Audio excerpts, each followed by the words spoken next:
Christianity came to Nigeria in the 15th century through Augustinian and Capuchin monks from Portugal.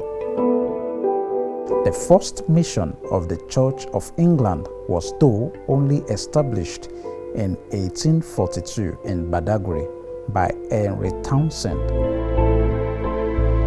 In 1864, Samuel Ajayi Crowther, an ethnic Yoruba and former slave, was elected Bishop of the Niger and the first black bishop of the Anglican Communion. Lagos became a diocese of its own in 1919. Leslie Gordon Vining became the Bishop of Lagos in 1940, and in 1951, the first Archbishop of the newly inaugurated province of West Africa. Vining was the last Bishop of Lagos of European descent.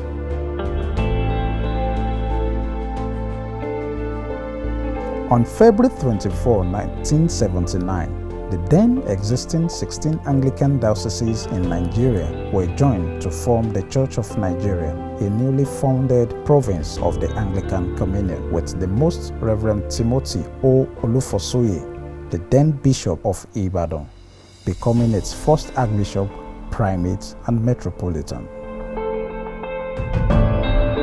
In 1986, he was succeeded by the Most Reverend J. Abiodun Adetiloye, who became the second Primate and Metropolitan of Nigeria, a position he held until 1999.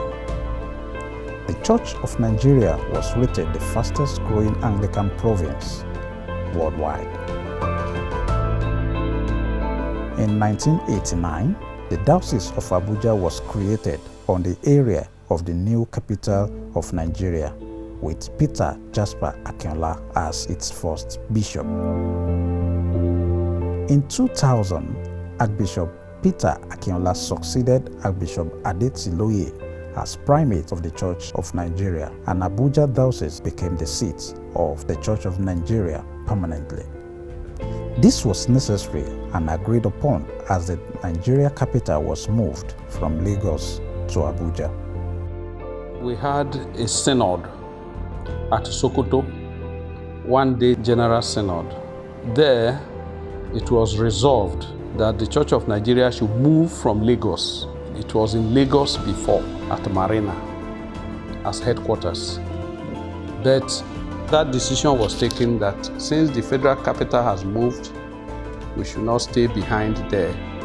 We should move with the government, that Abuja should be the permanent seat of the Church of Nigeria, which means anybody who is elected primate will leave his diocese and come to Abuja to stay. Before, it was not so. If you look up here, you see Olufosoye, Archbishop. When he was primate, he was in Ibadan.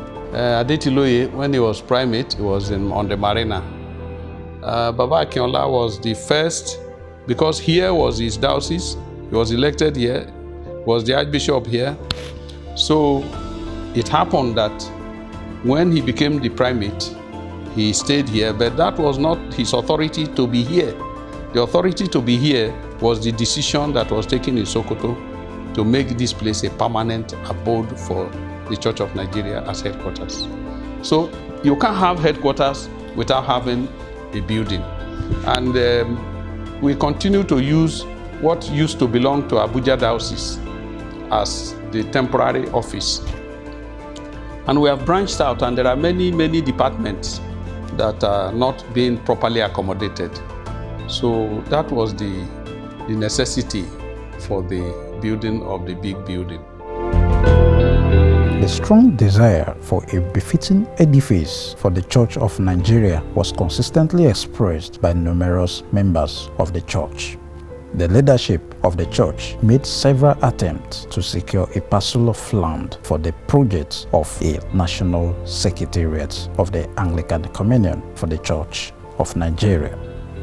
During these efforts, General Theophilus Danjuma magnanimously donated his piece of land located in Gudu, Abuja, to the Church of Nigeria for this project in the year 2009. The Most Reverend Peter Jasper Akinola, as at this time the primate of the Church of Nigeria, therefore requested the service of Habitat Associates, owned by architect Sunday A. Alabi of blessed memory, to offer a service of still worship to God, which he did. Primate Nicholas D. Oko in 2010 succeeded Archbishop Peter Jasper Akinola and took the bold step of ensuring the collaboration of all the dioceses and individual donations towards the building of the Secretariat of the Church of Nigeria. We received some generous donations. First, the land itself was donated by General T.Y. Danjuma, and the initial drawing was made by Habitat and Associates under the direction of the former primate, the Most Reverend Peter Jasper Akinola, who invited the team. And they worked together to make the drawing, to supervise the drawing, and so on and so forth. But somehow, after it was approved, no further action was taken because of too many commitments. And eventually, Baba Akinola retired, and he handed the project over to me. So when the decision was taken, we had no choice but to take it up and say, this is what we need to do. The Habitat Company now saddled architecture with responsibility. Continue to work on this project until it's approved. And that's what happened. But by the time the approval came out, I had about 4 months in Abuja to leave Abuja. So, say, Nicholas, I said, so, take. Now it's your responsibility. That was the background of the necessity of building that place. When it was decided that the church will have a permanent headquarters, then it became imperative that a building should accommodate the place, the headquarters.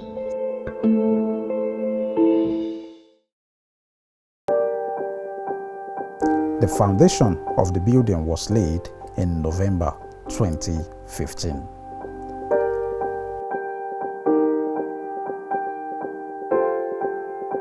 By God's grace, I was the General Secretary of the Church of Nigeria when the foundation was laid.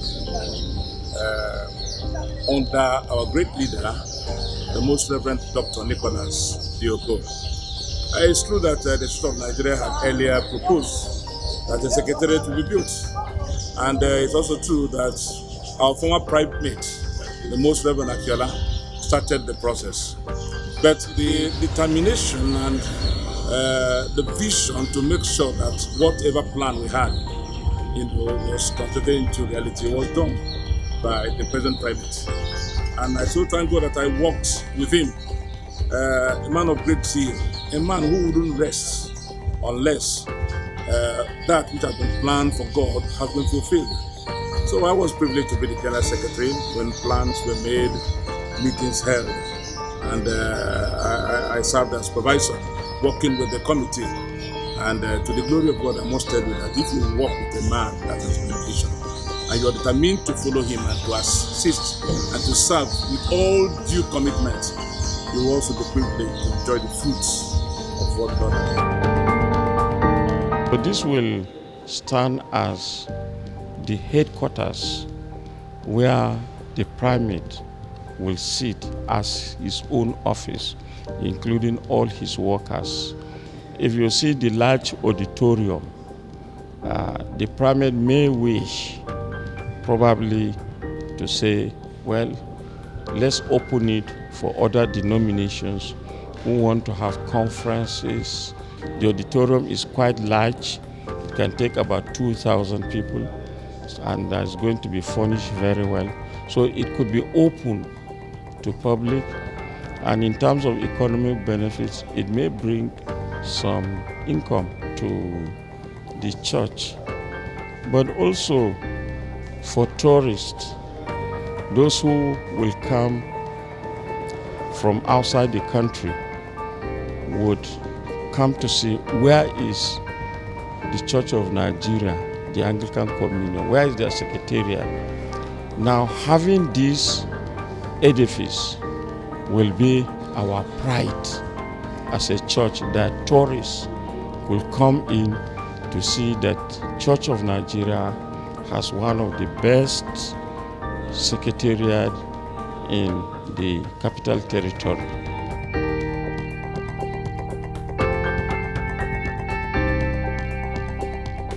Let's hear from the chairman of the Building Project Committee, Architect Taiwo Olumoyiwa. The project had gone through various stages of conception before what we could refer to as the actual implementation stage. The initial conception stage was, there was an initial design for this site that was done by Habitat Associates. That is a firm of architects Sunday Adebiya Labi. The design was done in 2009 and was approved in 2010 for the site. So that design was in place. But in 2014, the current primate took the decision for the actual execution of this project. So what he did was that he constituted a technical committee of professionals, architects, engineers, all of us members of the church. And he had a meeting with us in June 2014. And he showed us the design that has been done and has been approved by FCDA as the takeoff point. And he said he wanted the project realized as soon as possible, but he put the conditions that with cost effectiveness, and also that we needed to review the design in terms of the then need of the church. You know, like I said earlier, the design was approved in 2009. We are talking about 2014, so there has been a time lapse of about 5 years. So he charged the committee to review the design vis-a-vis the then current need of the church in terms of physical functions. Then also he wanted us also to look at the design holistically, possibly if need be, to redesign it so as to ensure that the project, once started, will be within the limit, within the scope that the church can start and finish. In his words, he wanted a project that is cost effective, that is functional, that will effectively meet the need of the church. So after that meeting with him, the committee, we had architects who, like I said, we have 4 architects, myself, then we have architect Wale Ademo, we have architect Okoli, and we have architect Gomwork. So 4 of us were the architects that were charged to review this, of course under my chairmanship. And so we had a roundtable review meeting on the design, and we had suggestions as to what needed to change. And so we had a redesign, a new design submission that was developed. So in November 2014, we presented the first design proposal, a redesign scheme. My colleague Architect Gomwork actually traveled to Enugu to present to the Church of Nigeria Standing Committee our proposal then. And so approval was given in principle for us to go ahead and develop the scheme. So we came back and reviewed the design and looked again at the initial design that we had. Then we also considered the issue of planning approval. Like I said, we had an existing approval for this site. We have an existing approved design. And so we now had another final design scheme, which is what we now have now. For you to undertake any development in Abuja, you must get final approval. So we had to resubmit the new design scheme to FCDA, which they had to vet. They went through it, we reviewed it, and it was reviewed, and finally they granted us approval. The church also, we had to pay another approval fee, but of course with some concessions since there was an existing approval. And I also would like to say that there were actually some members, some friends of members of the committee that actually came to render support to us ex gratis. For instance, the structural design was done by a friend who just assisted us to get it done. The services design was done by a friend. Of course, the quantity surveyor is a member of the church. So we want to use this opportunity to thank all those friends that came to support us to ensure that we succeeded in the assignment committed to us. And of course, they saw it as a service to God, because anything being done in the name of God is being done for the church, but ultimately is a form of service to God. So all those are friends that came on board, they recognize that. And various individuals that came on board for the supervision of the project, we really want to use this time to thank them. Architect Godwin, and our friend engineer. The design scheme as we have it now is slightly different from that initial design that was presented. So to say, it's more or less like a hybrid of the initial design that was done by Habitat Associates in terms of the form, but also we did replanning of the site, because the initial scheme, the design was right in the center of the site. Now we felt in terms of utilization of the site, we shifted the building to one side and left the other side open so that we can have a good balance of built-up area and open area, which we think will be quite desirable for the church. So that is the design scheme. So that was 2010-2014, and November 2015, the foundation laying ceremony took place. It was done by the primate himself, assisted by archbishops and bishops of the diocese. So that marked the actual commencement of the construction works.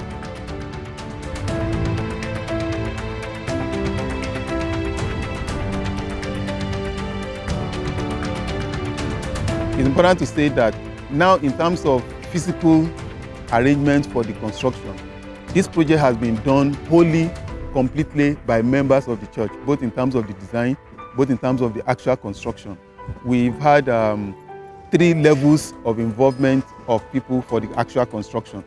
The first stage was done by engineer Francis Obi, Vira consultant. So because when the primate wanted us to move to site, he said, look, whatever happens, let us begin activities. So engineer Obi did the first site clearing activities, the setting out, leading to the foundation laying ceremony. As at that stage, we have been able to firm up the design, the bill of quantities, and then the basis for us to be able to engage a labor-only contractor. So we did the bill of quantities with the drawing. So we invited tenders from professionals within the church. After the bidding process, we now selected a firm of architect Achigbu. The name of his company is Base Consult. So he then took over from where engineer Obi stopped. So engineer Achigbu's company did the construction from foundation, that is after the foundation laying ceremony, up to the roof level. So in effect, he was responsible for the superstructural works. Then the finishing stage was another arrangement. It is almost not unexpected that there will be challenges on projects, and every project has its own peculiarity. Now the project we have at hand now, remember, we are doing it on two planks. On the one hand, the church is responsible for direct procurement of materials. What that has informed us is that we have been able to cut down about 30% of the cost of realizing this project. But what we've done is that the church will have a structure in place where we go directly to the manufacturers of products. We are buying, for instance, we are buying cement in bulk directly from the factory. We're getting our granite directly from factories. So all the components of into the project are brought directly, are procured directly, so as to cut down the cost. At various stages, we have had to review. But one thing I will need to say here is that we have been blessed by the drive and the vision of the primate. But he seems to be ahead of the committee at every point. And he strengthens our hands and gives us all the support. So every stage we needed to review the structure, the arrangement. He's always supportive. He's always guiding us. Sometimes he'll tell us, look, we need to do this. And by the time we do it, later we now realize, oh, the primate apparently saw well ahead. The primate, I would call him a builder in the line of Nehemiah, the great builder.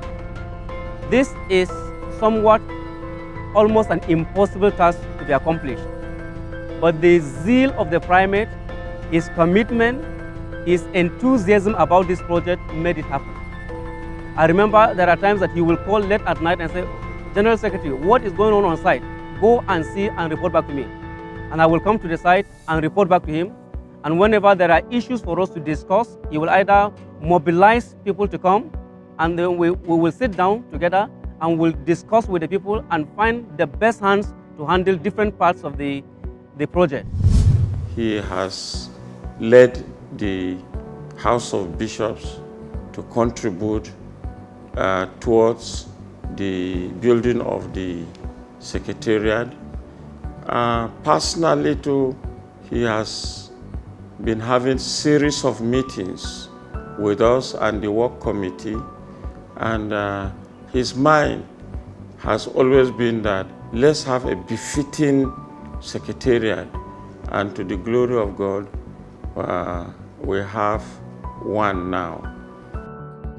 And we actually would like to give thanks to the leadership of our church. You will recall that at a point, the Dean of the Church of Nigeria also joined the team in order to give us all the support that we needed.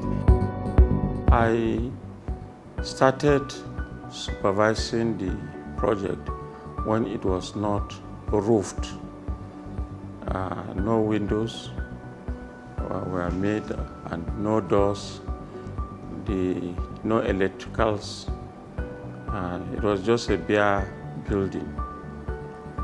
And we started the work, and we had to look into the team that we are working on ground. Some of them actually delayed the work so much. We targeted from April to July to dedicate the Secretariat. This was not possible because we had a lot of discrepancies with the architects and engineers, differences in opinion, especially in the pace of the work. As far as I was concerned, it was slow, and we had to actually relieve some of the architects and the engineers so that we can have the work done. This was with the cooperation of the primate of our church, and the work moved.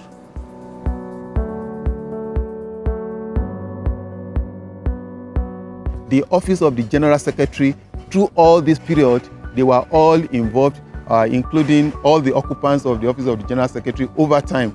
Bishop Oluwarumbi, Bishop Fagbemi, Bishop Israel Kuki, even the then acting General Secretary, Venerable Ben, and the current General Secretary. My first meeting on site is on the 7th of March 2018, when the primate called all the committee in charge of the building to be debriefed on the progress of work. And that was my first time of meeting, and it was exciting for me to see that Church of Nigeria is having a structure that they are building for her national secretariat. So we have had the maximum full support of the office of the headship of the church. I must also appreciate the work of the General Secretary of our church, who would always be with me. Of course, he looks at the work, the paperwork carefully, thoroughly. He scrutinizes them, and before they are processed for any payment. We have also visited so many different factories and industries, looking at things like furniture, the petitioning of the Secretariat, for example. We have looked at different types of granites to be used, electricals and so on. All this we were personally going around some companies to look for this and try to see the best that will fit the building.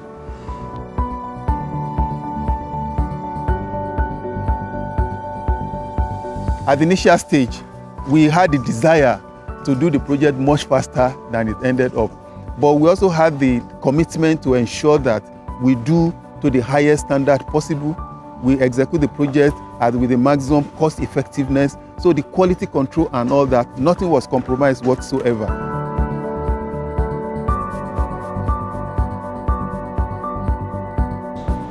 I cannot put a finger now until possibly on the day of dedication, when the accounts department must have tabulated everything.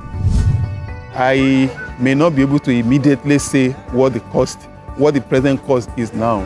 Perhaps maybe by the time we liaise with the accounts department, we'll be able to get exact information on this.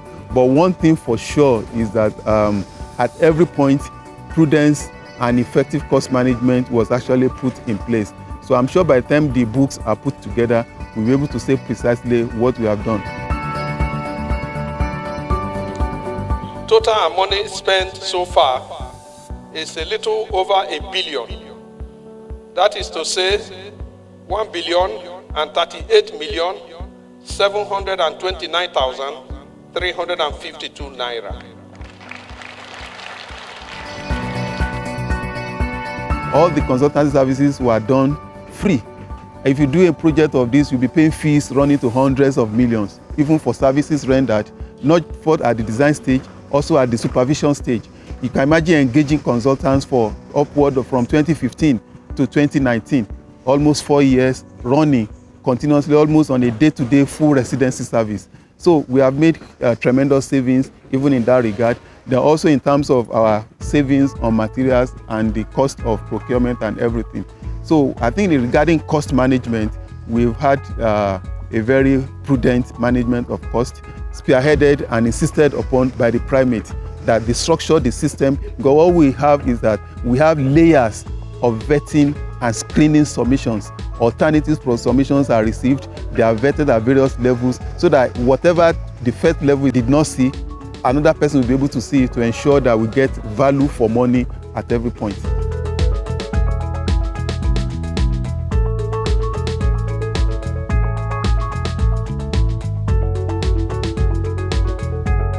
Projects actually go through stages of completion. There's what is called practical completion. Then there's what is called final completion. Then there's what is called pre-occupation.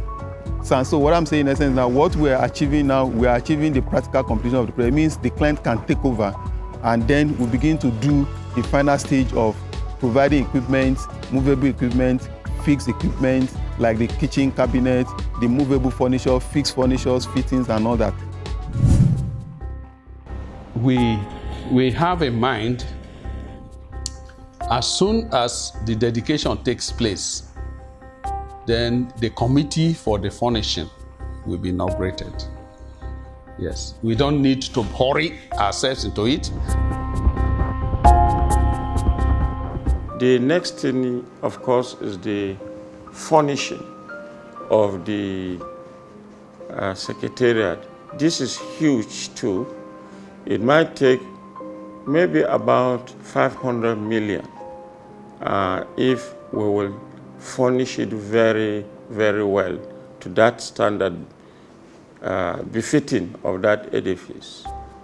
In this regard, we will continue to appeal to well-meaning Nigerians and Anglicans who will donate towards the furnishing of the building. You can see we also need gadgets for our Anglican cable network, the television. This is huge too. And of course, we will need, apart from just chairs and tables, we will need to computerize the whole place. This is money too, of course, with a good intercom. Then after that also, when the project is completed, there is what is called deferred liability period.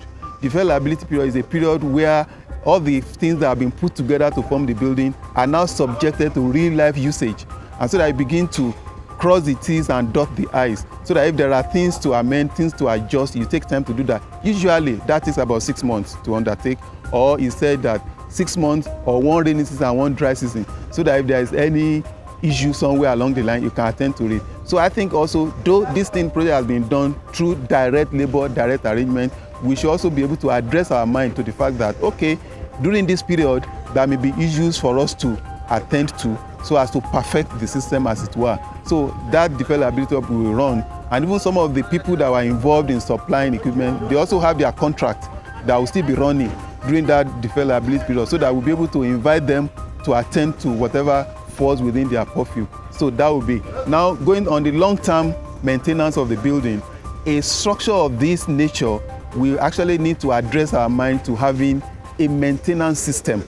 Perhaps maybe we'll have a maintenance office so that somebody that can be able to attend to, okay, we have electrical issues, we have plumbing issues, and perhaps maybe a member of the team that is conversant with all the participants in the actual construction, so that we know where to go, who to call. And there's what we call also as-built drawings, so that somebody that has an idea where what is installed, and so that if there's an issue, we know what to attend to. So in terms of maintenance, this will have to be continuous. And I feel effective maintenance will ensure proper lifespan to the building. So it would be nice for us to have a proper maintenance structure for the building.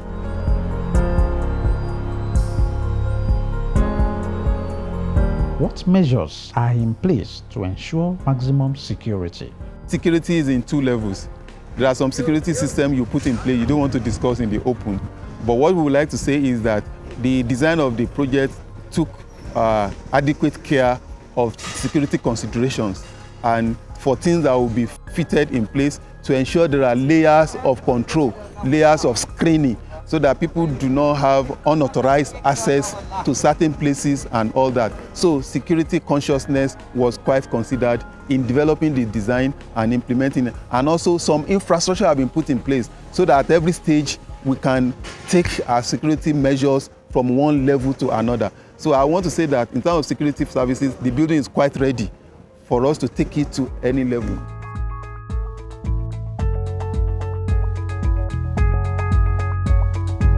What do we have in this edifice? Let's hear from the building committee chairman as he takes us through the spaces available in the building. We're walking towards the main entrance of the facility. Now, from the main entrance, this is finally is going to be the main access into the premises. And here we have the security post. Within the security post, we have a lot of provisions. Now, apart from the security control outlet, we have a waiting room where people can be screened and they know who and what. Then we also have a special room for security personnel, like as we mentioned, so they will be able to, they have full facilities. It's like a suite, a security personnel suite.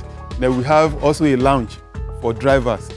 So our drivers that will be working here, they are effectively provided for so that they have comfortable place to stay. So that is the security house. So like I said, we have the waiting room, security control. Now from the entrance, from the drive-in, so as you come into the premises, now we will see the layout now.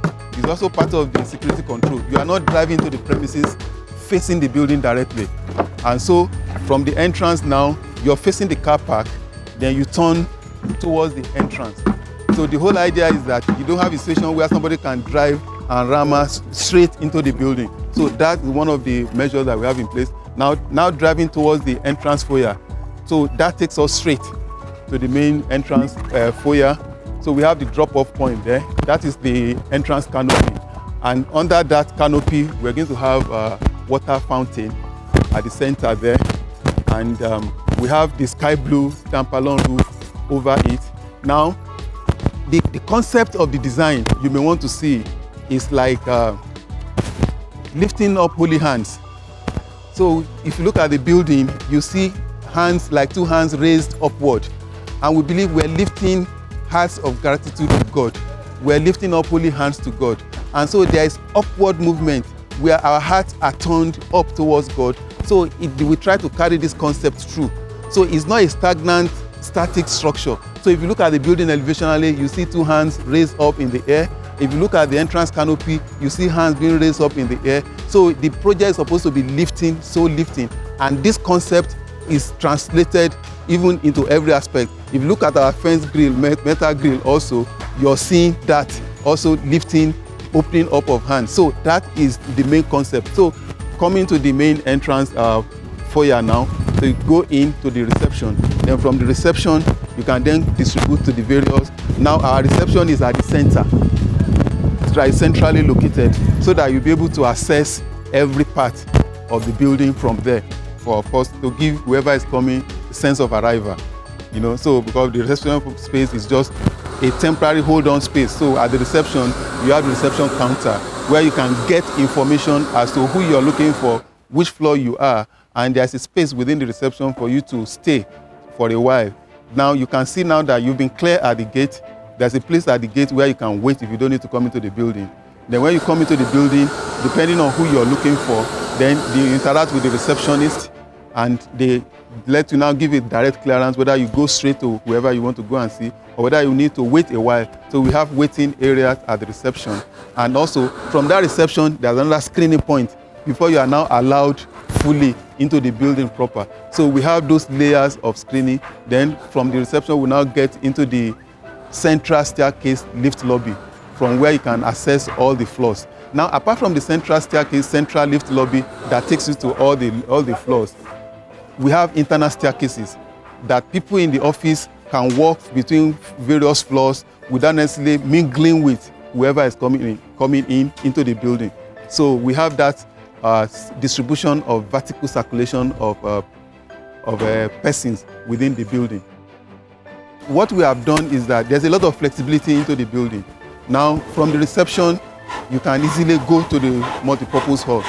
But we also have done it such that the multipurpose hall should be able to function without interrupting with the ordinary functioning of the office. So there's a separate side entrance into the multipurpose hall. So the multipurpose hall can stand alone, function alone, without disrupting the activities within the office.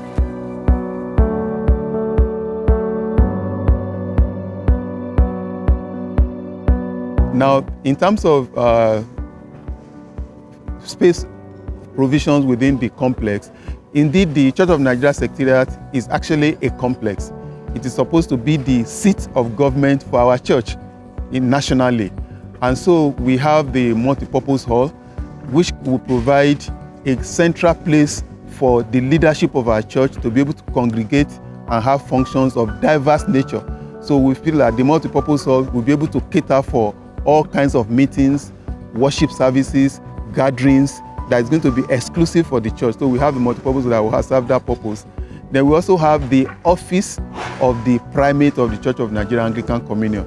That is at the topmost level, at the third floor of the building. So on that same level, we also have the office of the General Secretary of the Church of Nigeria. Then we also have the office of the Legal Department, where we have the Chancellor, the Registrar of the Church, and all that. So we have them on that level. And now, like you said, what other functions do we have? Coming down, we also have a chapel, because we believe as members come here to work from morning till evening, so we needed to have a place of prayer. So there's a dedicated chapel within the complex. Then we have various offices for the various directorates of the Church of Nigeria. We have office for the Mothers Union Women's Guild. We have a complete office for the ACNN, Anglican Cable Network of the church, so that the church, the media arm of the church will be able to reach the world. And we believe by the time this is fully fitted out, then we will have been well prepared to be able to meet our needs. So we have provision for all categories of offices. We have library, we have canteen for staff conveniences. Then we have generous provision for conveniences. One thing we have also done is that we have taken care of disabled persons, because it's a critical requirement that is such that whoever comes into this building right from the entrance, you'll be able to access the building and be able to get to any level of the building. Now, one of the high points of the project is we have what we call panoramic lift. We have the two glazed panoramic lifts that is looking into the atrium behind the auditorium. And so from at every level, as you are climbing up, you're able to see. And so there are quite a number of features that we believe will meet the needs of our church and also project the status of our church. Now, the building is named St. Matthias House, which was derived from the date the Church of Nigeria Anglican Communion was founded. This building was dedicated on Wednesday, 24th of April, 2019. The successor primate, in person of the present primate, accomplished this division, and we are allowed to see it. We are most grateful to God, and we are very happy that we are seeing these things. More importantly, Some people believe that we can't do things like this without looking for external assistance. Money from America, from Britain, from whatever. But no kobo from outside the country. It's the money generated within our own country, among our members, our good members, their contribution in 3 years, and transformed to this. So for all our members, all Anglicans in Nigeria, it's not to only bishops, all Anglicans in Nigeria, they should be very proud for what they have done. We are not proud because of the building alone, but now we have a place where we can meet, plan, strategize, and move forward the work of God. I'm extremely delighted to see this day. It's a day we have prayed to see, we have longed for it. We had thought that we would have this place dedicated even last year. It didn't work, but I'm so delighted that today we have finally come to a point where we can dedicate this beautiful edifice to the glory of God and for the use of the Church of Nigeria as its General Secretariat. I think it's brilliant, it's beautiful, and it's a dream that has come true. I'm very excited. To say that I'm happy is understatement. I think I'm excited, I'm overwhelmed that we can make progress, gradual progress. And from all indications, I think this is just another milestone, and we'll continue from there. It's not going to be the end. Maybe annually, maybe every other year, we will always have something to celebrate. Yes. I'm very, very happy. I'm very, very happy today. It's a wonderful day to celebrate the dedication of this magnificent edifice. It's a befitting edifice for the Anglican Church. The Anglican Church is the oldest in Nigeria, so we're very proud to be associated with it this morning. I'm even more proud to be Chancellor at the time when it's being dedicated. Exciting time, and it's a great privilege that after so many years we have a very great edifice, as a Secretariat to be our own, where we can have meetings, we can have fellowship, we can have all kinds of events taking place from all over the world and within the country. It's a great joy to have this edifice today.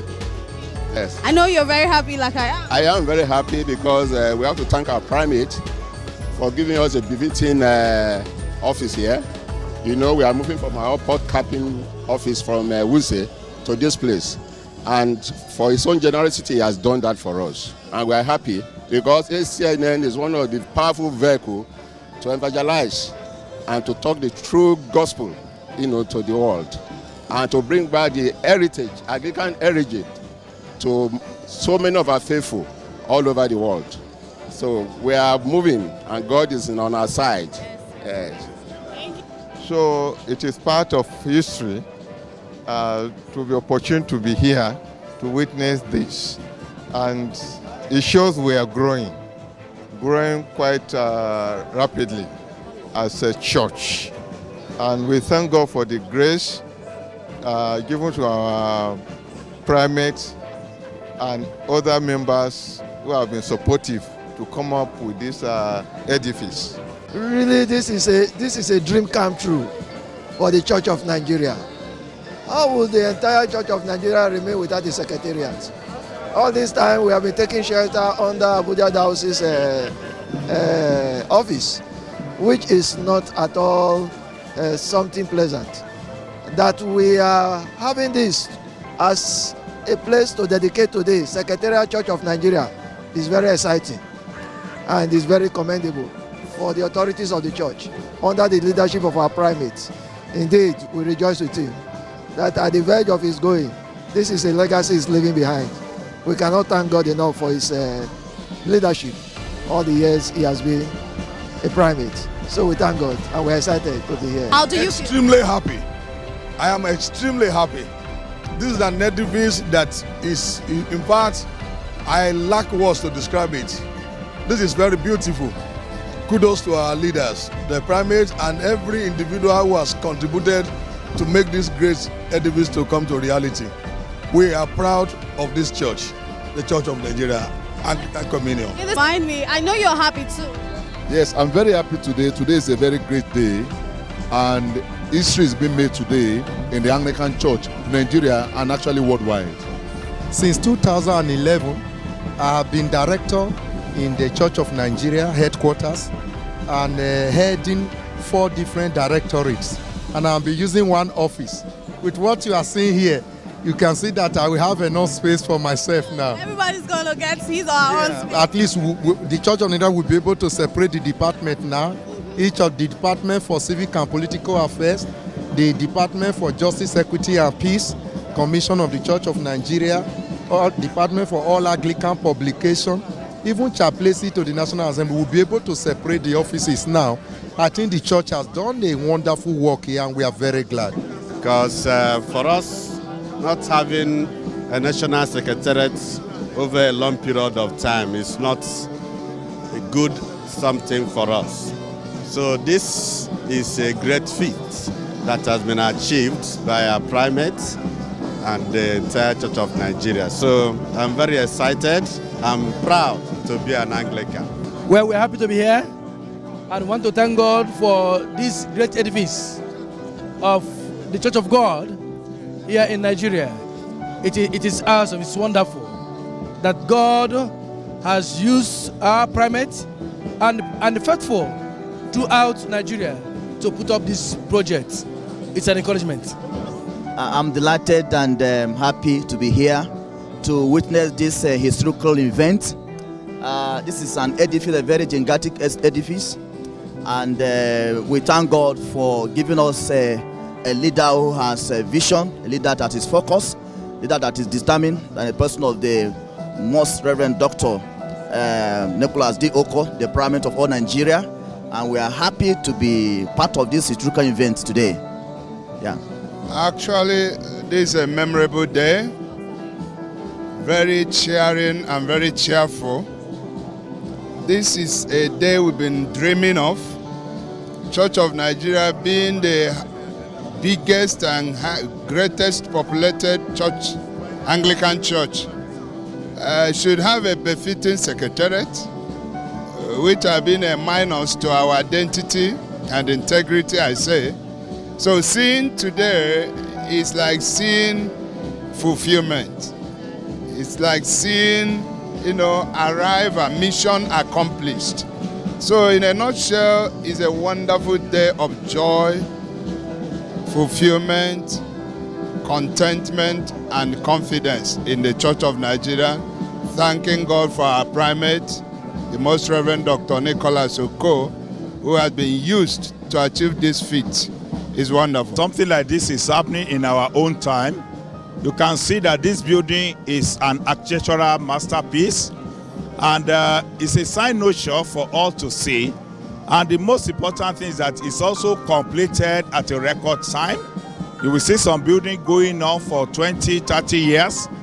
A building of this magnitude, and to be completed in a very few years is a very, very good thing. And we thank God. We want to congratulate our Baba, the Primate, the Most Reverend Nicholas Oko, who is a great achiever. You can see that this one is completed. The other time it was the Episcopal House, a massive building, and now it is the National Secretariat of the Church of Nigeria. We thank God that at least we have an identity now where the Church of Nigeria can operate from. So happy indeed for what the Lord has done to us and for us in this church, the Church of Nigeria. Sincerely, we have seen the glory of God in action. Yeah. And this is the beginning of good things we are expecting in the Church of Nigeria. And fighting the good fight of faith, that has been our slogan. We've seen that this is a reality, that God has brought us to an age that we are moving forward. And we give kudos to our primate, our Mama Primate, who has achieved this at his own tenure and time. We are indeed very glad, we are happy. This is the Lord's doing, and it's so marvelous in our eyes. We are so grateful. I believe every Anglican in Nigeria is not only happy, they are joyful. They are celebrating, they are glad. They're just happy and appreciating God for what the Lord has done for us. It is indeed great. And we can only pray that God will continue to bless all the vessels that has helped to achieve this. I'm excited, I'm elated. Today, I'm a very proud Anglican because of this edifice, this wonderful work, this glorious work I mean, it just adds a lot of beauty, a lot of color to our church. And I'm so happy that it is happening before my own very eyes. We give God glory, and we thank the primate as well. Well, I'm so delighted to be invited to the opening of this, the new diocese secretariat. I think beautiful from what I've seen, and I think the diocese had made a very great effort to produce such a beautiful place for all Christians, all Anglicans in Nigeria. So I'm delighted and congratulate our primate and all his team that have really produced this great edifice. Thank you very much indeed. Thank you. Very delighted. All of us were happy, we're delighted, magnificent place. It's a very, very good thing that has been done. So we congratulate the entire church. We appreciate the primate and all the bishops and all of those who worked so hard to make this possible, including the former primate. Everybody worked so hard. Magnificent. What I want to share with you is that I'm delighted. This is an edifice all Anglicans should be proud of. This is an edifice we should appreciate our most Reverend Dr. Nicholas Oko for what he has done. So I join other Anglican faithfuls as we dedicate this to the glory of God. I want to thank you very much, and I know that this edifice will go a long way in projecting the image of the Anglican communion. That we Anglicans, we know what we are doing. Most of them think the money we are getting, we are just the way. No, we are not using the money we are getting from our parishioners. Look at what we have done now, and I believe we will do more to the glory of God. For me, this is a dream come true. It's a vision crystallized, and we must definitely thank God for giving us the person of the primate who followed up this dream of his predecessors and mobilized the church and managed the resources and committed himself to it, and today it is a living reality.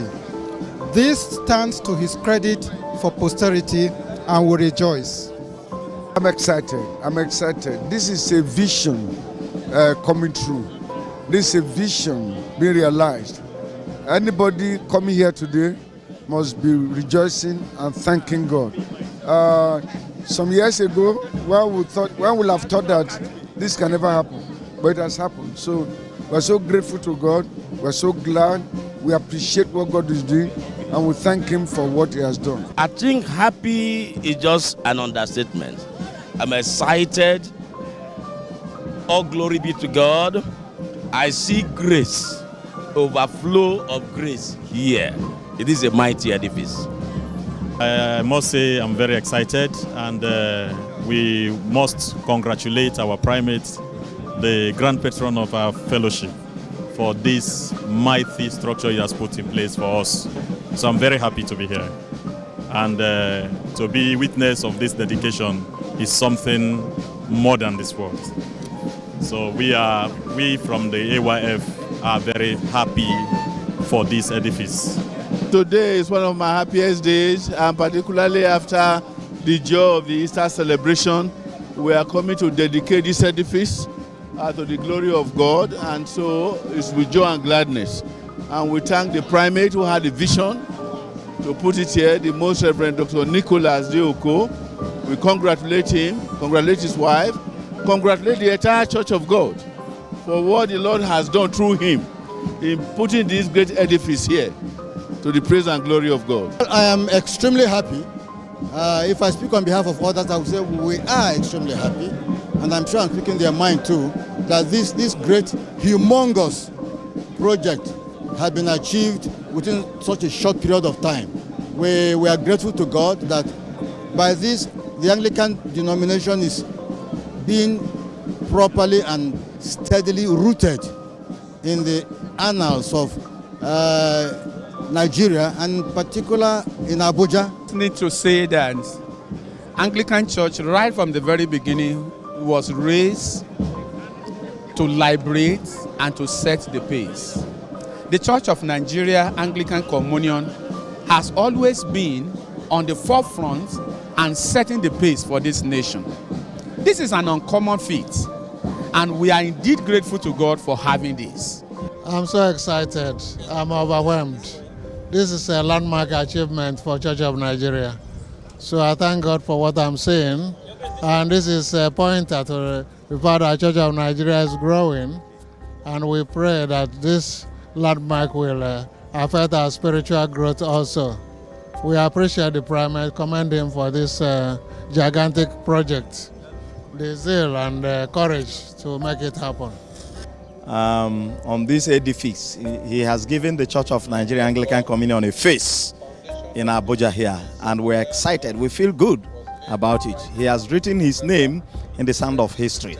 As long as Anglican Church is concerned, we now have a story to tell our children and our children's children of how God have used great men like him to give Anglican Church a face and a hope and a future.